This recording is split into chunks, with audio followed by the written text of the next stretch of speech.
guessed yesterday. I tried doing that way. I think so. We have a very similar one. I just, mine kept sliding out. I was just like, Good full body version. I had the,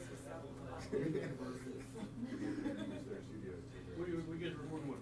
Full 1080 or 1920? Just up 20. I didn't realize you're on the SBS card, so I looked up there.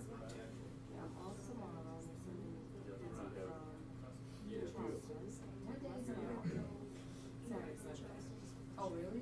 Yeah, but our pay period was Saturday, so. I'm not involved. But they basically have a producer for all of these. He's doing mine today. So like having this,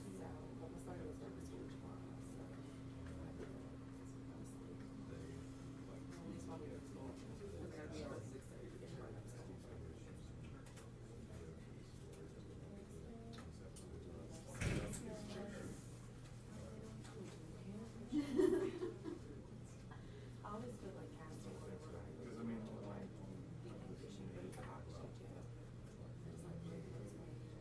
so sometimes, You said I mean, Casualties. it depends on schedule. See, a lot of people like This story.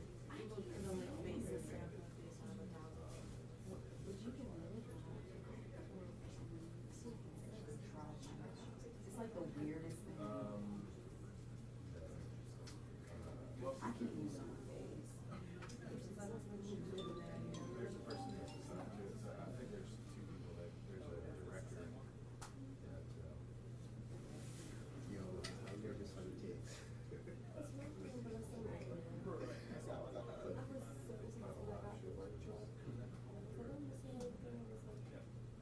not in the sense that, You want to take it home? I will, yeah, but he is, guys, It was in our pants from yesterday. They checked up and when I got here, I thought I was out there, so I just figured just like I was working grad today. Yeah, that's on my road too. Not too far from my father's Carolina.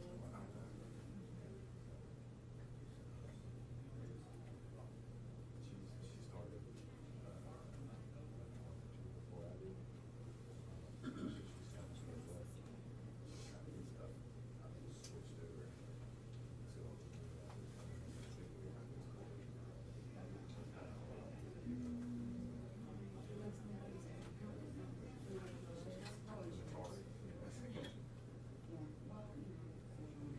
We already.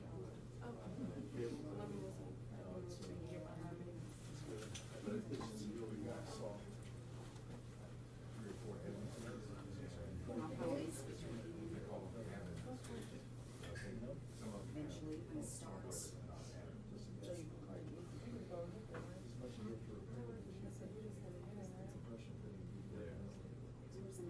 Well, if there's a problem, there's a spare cable. I am like Yeah, half away. Like I wonder here.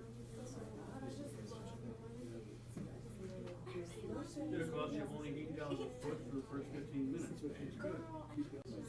So we're straight. That, Didn't take that money. We had to- No, it's really great. I just generally. Yeah, too much money.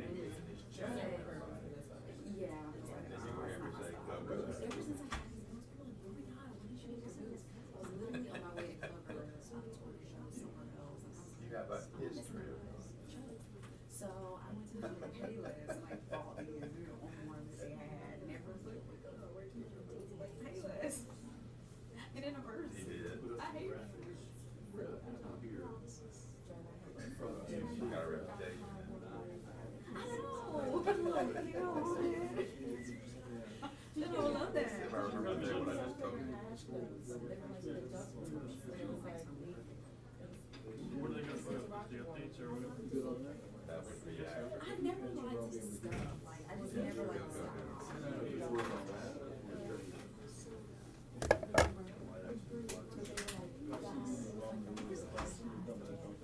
That probably was really cute. They sold out so quick. It was only $3.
do a lot of sports games.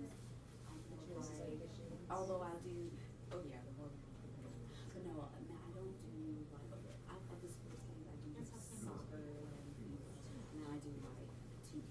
But that's like, I don't know, I've never tried all the other stuff. Yeah, shooters, both games, but yeah, that's it. That's all I like. So the game is like $60. So that's a splurge for me, especially when I'm not, you know, like kind of getting used to it outside of my own home. So I'll splurge on that. So, and then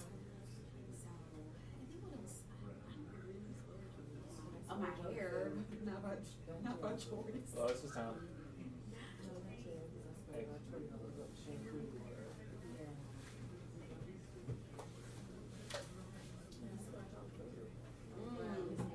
I do splurge on hair too.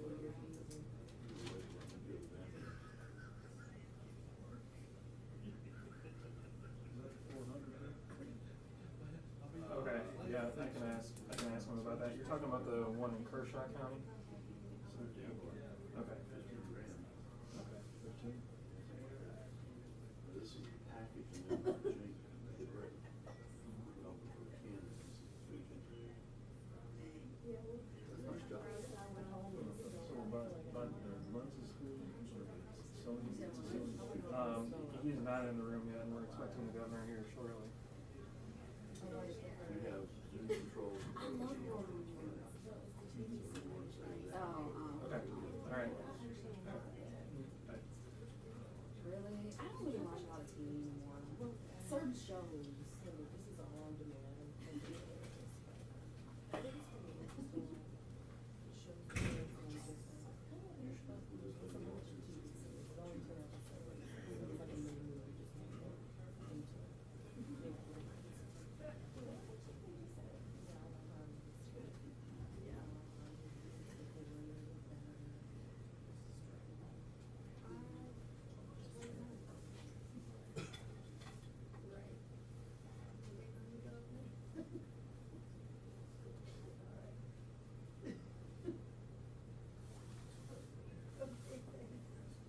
What else did the governor say about the damage?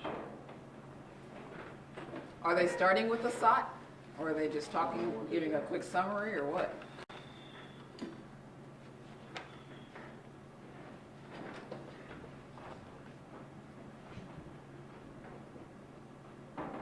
Yes, I can hear you.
And I'd like to call on Chaplain John Denny.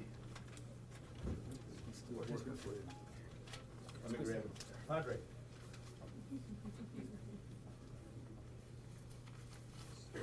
Chaplain, if you please. Absolutely. Good afternoon. Mother Teresa said, love begins by taking care of those closest to you. And by that, I don't think she meant proximity. Right? I think she meant proximity, correction. And in the midst of loss and tragedy, I'm humbled when I see strangers helping strangers. When someone is grieving, there are those that are comforting. Where someone is hungry, there are those that are feeding. And where those without shelter, there are those providing housing. South Carolina National Guard, volunteers, VOADs, our public service, our electric crews, everyone out there trying to serve one another, regardless of race, religion, beliefs, socioeconomic status, background. It's happening out of love. And that universal seed has been planted in all of us. We can't control the weather, but in the midst of that, we get to see the beauty of our humanity. So if you would, let's pray. Great God, I thank you for the seed of service you've implanted in us to serve one another. Help us to seek out those in need, the widower across the street, the single mom with 4 kids, the medically homebound, or whoever they may be in our circle and our lives that may need help.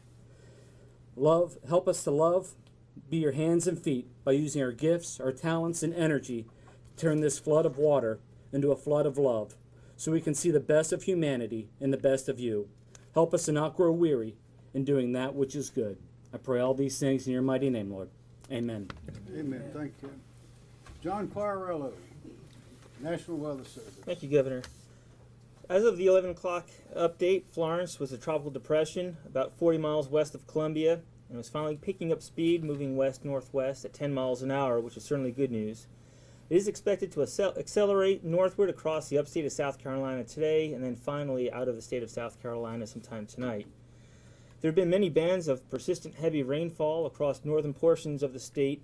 Really began last night and are persisting so far through much of this afternoon.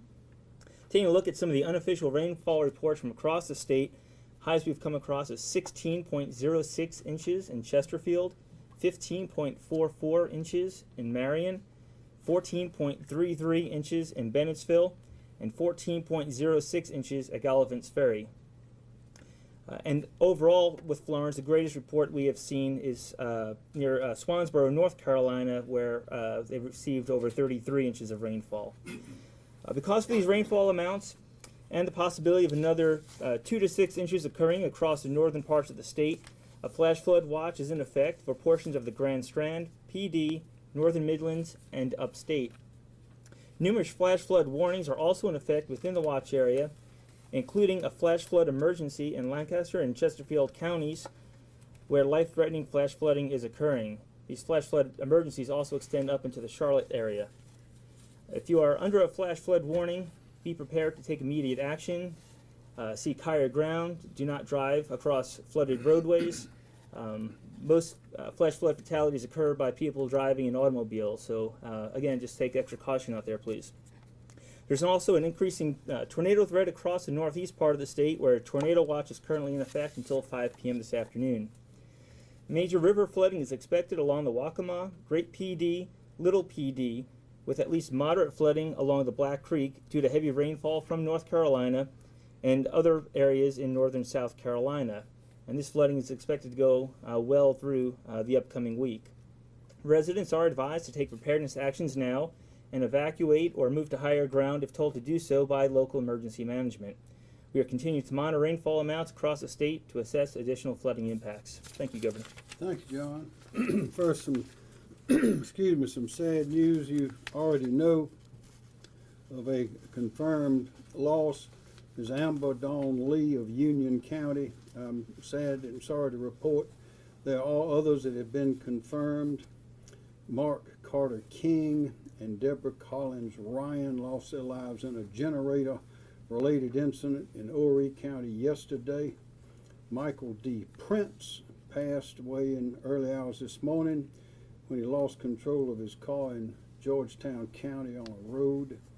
Jeffrey B. Youngren passed this morning when his car struck an overpass support beam in Kershaw County. We are most sorry for those losses, and our hearts and prayers are with the families and loved ones of these South Carolinians. As you all know, we have seen the end of the hurricane and most of the storm. It is still raining, and so the second phase of our work has already begun. It's been well prepared for. We have troops, law enforcement, first responders, and others stationed all over the areas of immediate concern now, and those are, as was mentioned by John Quirello, from Chesterfield and Lancaster and Marion and Dillon and Marlboro, all down, I said Marion, and possibly others over in that part of the state. As you know, those rivers in North Carolina that have received heavy rainfall are coming our way, as are our own rivers, which are gathering water now from the ground in streams and tributaries and creeks, and they have not crested, they have not even begun yet, but they will. And the question is, how high will the water be? And we do not know. In North Carolina, they have setting records with their rainfall and what they're expecting from their rivers. But there's another danger, and it's here now, and that's known as a flash flood. A flash flood is called a flash flood because it comes and goes in a flash, and you never know where it's going to be, but it'll be in a low-lying area, a depression of some sort, a valley, a low spot in a road. And you don't know if it'll come or not, because it depends on where the clouds are and how particular heavy the rain is in that spot on that day.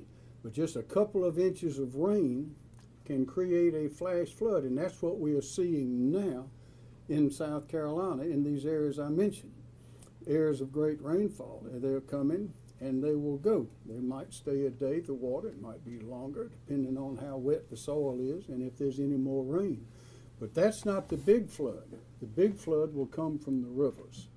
But these flash floods are dangerous. A flash flood can wash out a road and you won't even know it. It can be a road right there in your neighborhood that you've driven across 100 times, where the water has covered the road and it looks like it's about an inch or so over the road, but in fact it's washed out a part of that road. And so don't drive through standing water. And we have personnel out all over these areas. Many are in uniform. They're volunteers as well. There are people going door to door right now in these areas, telling people to helping them evacuate from these flash flood areas if they want to get out. The water is not that deep. It can be, generally someone can walk across it.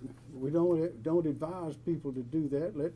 But be very, very careful and do not drive your car on a road that's got water on it. Now those are the flash floods. They'll be coming and they'll be going. But we're going to have some deep flooding from these rivers, and we don't know how deep that's going to be. We have people from probably the most people we have had in South Carolina in anticipation of this flooding, the flash flooding as well as the deep river flooding right now than we've ever had before. We have federal personnel. We have personnel from 9 states. The federal government has provided us with, will be providing us with assistance and funds to help once the disaster is over.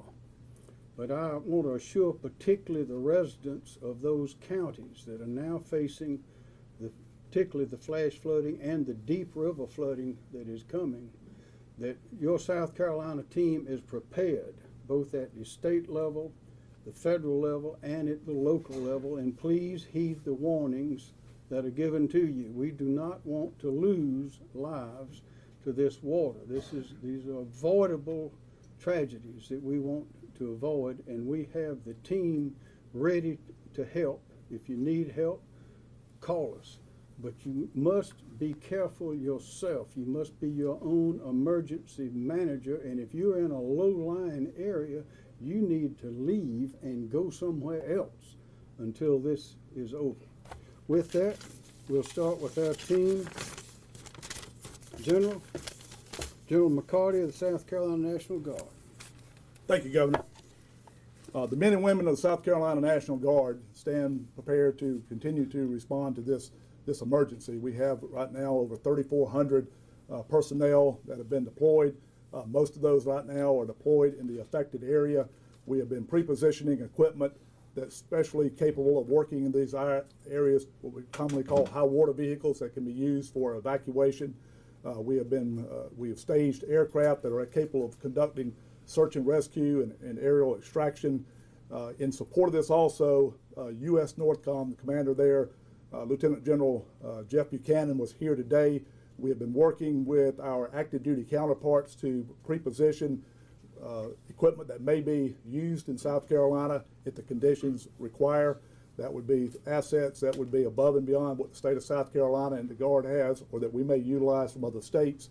Again, search and rescue aircraft, Zodiac boats, and additional high water vehicles, and some heavy lift helicopters that could be used in certain situations. But we continue to stand ready and have those personnel deployed. And just again, as the governor says, caution people to use good common sense as it relates to flood type activities. We've gone through this now several times in the last few years, and we've learned a lot, and not much will surprise us here as long as we heed the warnings and the lessons that we've learned before. And in the end, Team South Carolina wants to get through this with as minimal loss of life as we can possibly do, and we just want to be prepared to do what we can to help in that capacity. It's up to your questions. Thank you, General. Sure. Director of Department of Transportation, Christy Hall. Thank you, Governor. Secretary. Thank you, sir. The Department of Transportation currently has about 2,300 maintenance employees working statewide on this event, and in particular, for the PD area, we have 531 DOT employees currently working this event.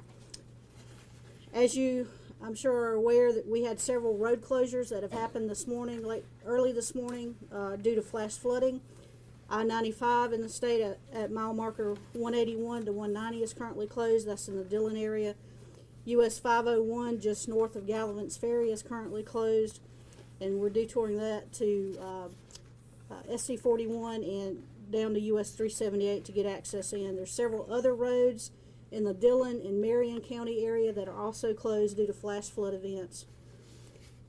We continue to do our preparation work for the in advance of the flood waters that the governor mentioned that we anticipate may come to the area.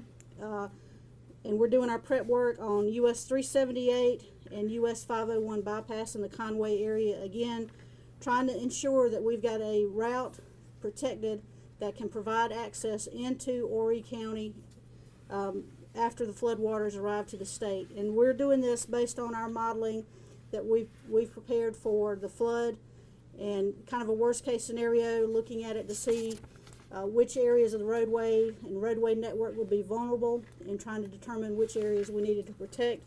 And based on that analysis, that's how we determined that US 378 and 501 bypass in Conway would be our main way in and out of the Horry area after the floodwaters arrive to the state. Thank you. Thanks, Secretary Hall. Director Leroy Smith, Department of Public Safety. Thank you, Governor. As the Governor mentioned, we have 5 storm-related deaths, and our thoughts and prayers are with the family members of those that we lost. The Department of Public Safety continues to provide escorts for the National Guard, DOT, and FEMA vehicles. We have troopers assigned to ESF 13 SLED to assist the Horry County Police Department with line patrol and law enforcement and security missions. Our troopers and officers are out patrolling the roads, being visible and looking for any roadway hazards. We recommend 3 routes right now if you're on the I-95 corridor. The first one, if you're coming out of Georgia, the Low Country area, we would recommend you take traffic to take the I-26 exit. That's exit I-26 westbound, exit number 86, to northbound I-77 in Columbia to Charlotte. The second recommendation would be if you're on I-95 northbound to take the I-20 westbound exit. That will be exit 160 Bravo, 160B. In Florence to exit 131, that's US 401 off of I-20, to SC 403 North, to SC 151 North, to US 601, and to North Carolina, the town of Monroe. We've coordinated with the Highway Patrol in North Carolina. We will have law enforcement along that route to give directions should the need arise for that. And another option would be if you're on I-95, again, I-20 westbound, that would be exit 160B in the Florence area to I-77 north in Columbia to Charlotte. And that concludes my. Thank you very much. Chief Markell, South Carolina Law Enforcement Division. Thank you, Governor. We today have been redeploying personnel from our central and southern conglomerates into the northern areas of our state. We, by lunchtime today, have 281 state law enforcement personnel and National Guard MPs in those areas currently. I've been in touch since lunch with the sheriffs in Marion, Marlboro, Chesterfield, and Dillon to make sure that their needs were met from law enforcement standpoint. They say they are. We will continue to receive their requests for security missions from any of the local jurisdictions. There have been a number of other curfews that have been put in place by local jurisdictions, and we will be out there patrolling as we are now today and enforcing those curfews. Thank you. Thank you, Chief. Colonel Taylor, Department of Natural Resources. Thank you, Governor. Yes, sir. One thing we want to let the public know is what we saw happen last night and through today have, as the Governor mentioned, flash floods.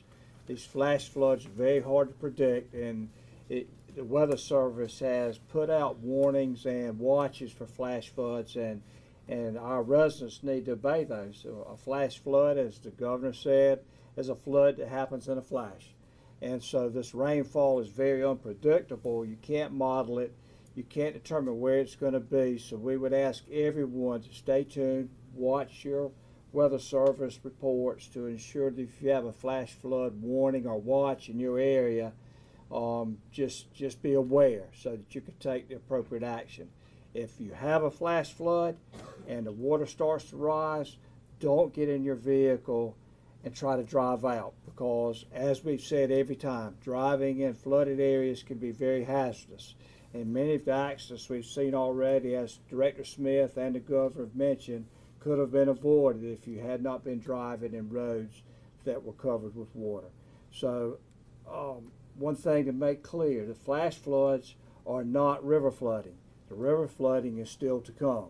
We have good models on the river flooding. We're expecting the Little PD in the Nichols area and the Waccamaw River and the Conway area to rise above moderate flood stage Tuesday, Wednesday, and those flood waters could stay in place for 7 to 10 days. Some of the flash flooding we've seen today, I got a report just before I walked in with some of our officers in the Marlboro County area. They've already seen some of these waters starting to recede. So that's what happens in a flash flood, and we're hoping that the other waters will see recede as the day goes on and we have a downward turn in the rainfall.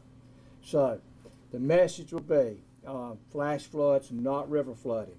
River flooding will be coming. That's the next phase we'll be working on, and we have pre-positioned personnel through our law enforcement side.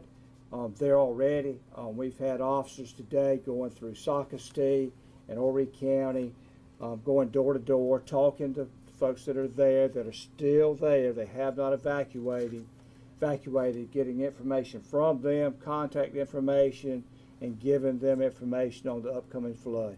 We're currently in the Nichols, Little PD River area doing the same thing.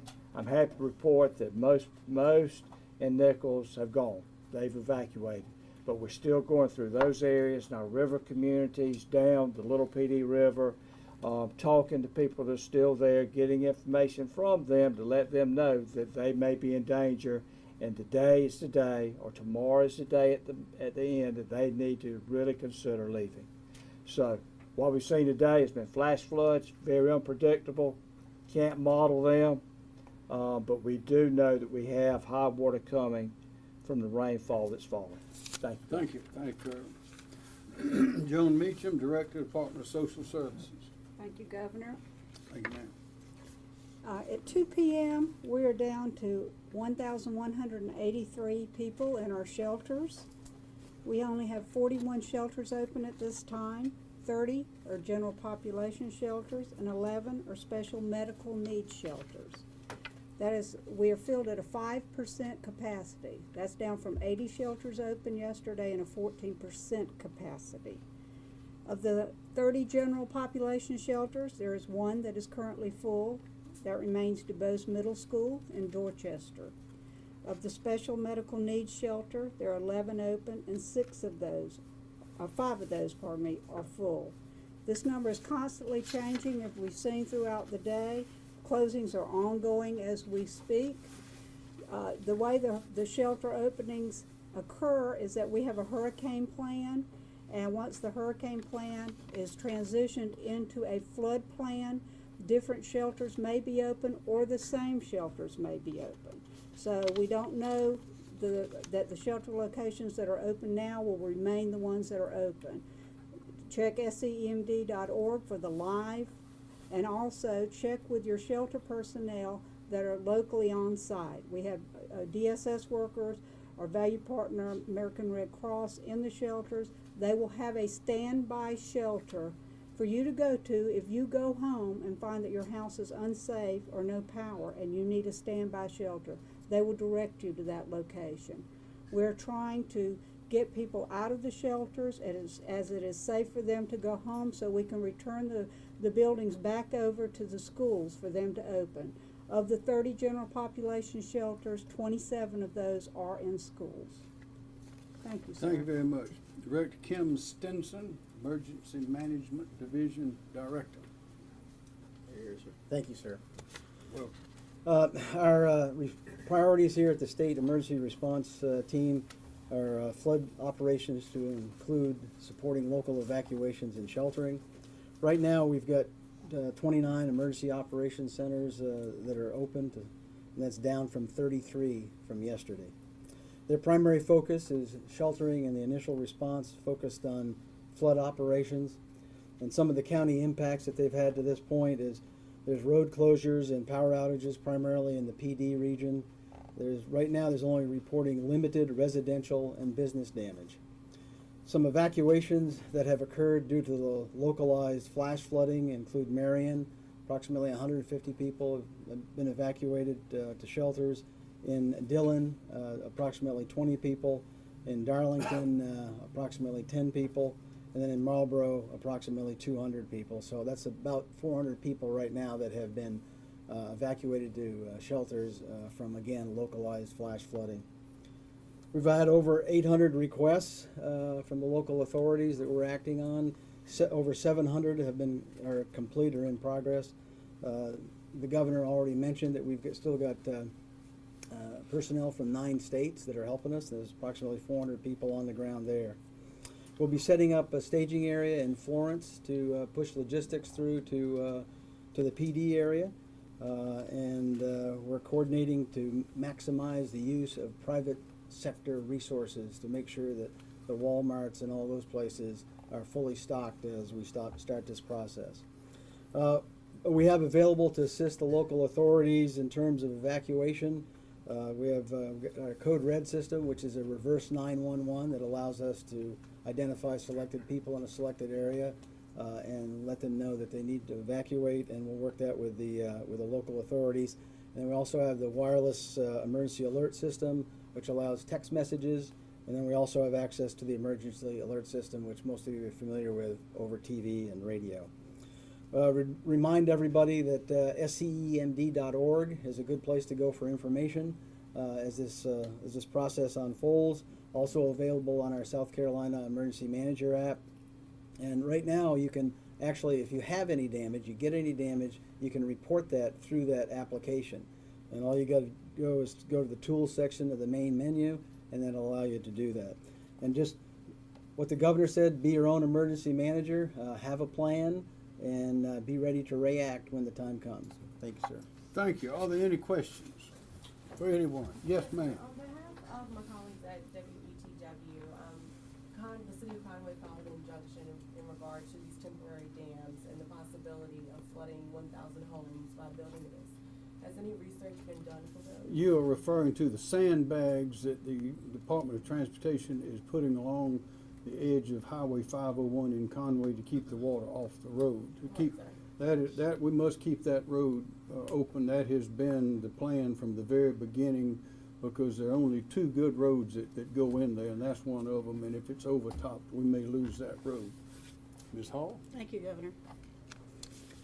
So I think one of the misconceptions there may be is we're not actually damming the Waccamaw River. The Waccamaw River will continue to flow underneath the bridge. So we're not damming the bridge. We're not damming the river itself, but we're putting something in place to basically raise the elevation of the shoulder of the roadway to make sure that roadway, the road leading up to the bridge on both sides, stays dry. That's the whole plan. The purpose of the operation is to keep the roadway leading to the bridge accessible and dry based on a worst case scenario flooding event, as the team has analyzed from the flood model. I did talk to the county as well as the city this morning. We had a conference call kind of late morning. They asked a similar question. We're in the process of looking at the model, and once we get that information back, we'll be back in touch with the county and the city as well.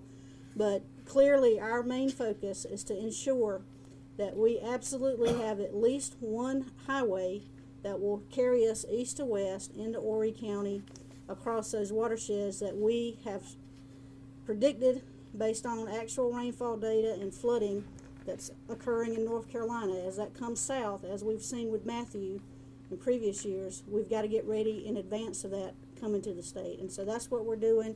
It's all about planning, preparation, and putting things in place to make sure that we don't cut Horry County off from the rest of the state. And so with doing that research, it shows that the possibility of those 1,000 homes being flooded, how will you get guys then kind of re-strategize? I'd like to get the information back, and then clearly we'll be working with our county and city partners to discuss path forward. Questions? Further questions? Here in the back. Hi. I'm not sure who should get this question, but about river flooding as opposed to the flash flooding.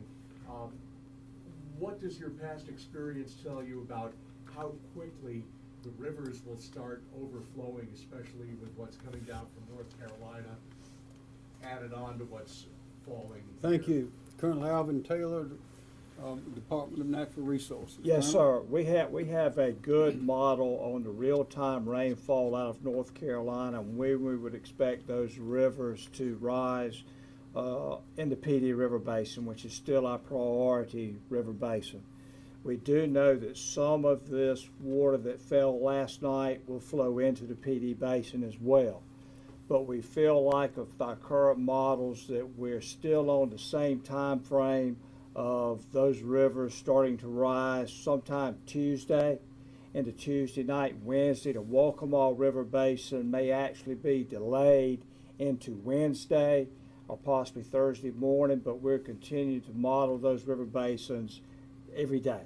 The new rainfall last night adds new totals, which meant that we needed to go back to the model to see what effect that would have. We don't expect it to have great effect in the PD Basin, but the Waccamaw may be delayed in their flooding for another day from previously predicted. But we'll keep you updated. Those models are run daily. Thank you. Further questions? For Myrtle Beach residents who are deciding whether or not they should return home today, your message to them still that they are okay to Sure. head back?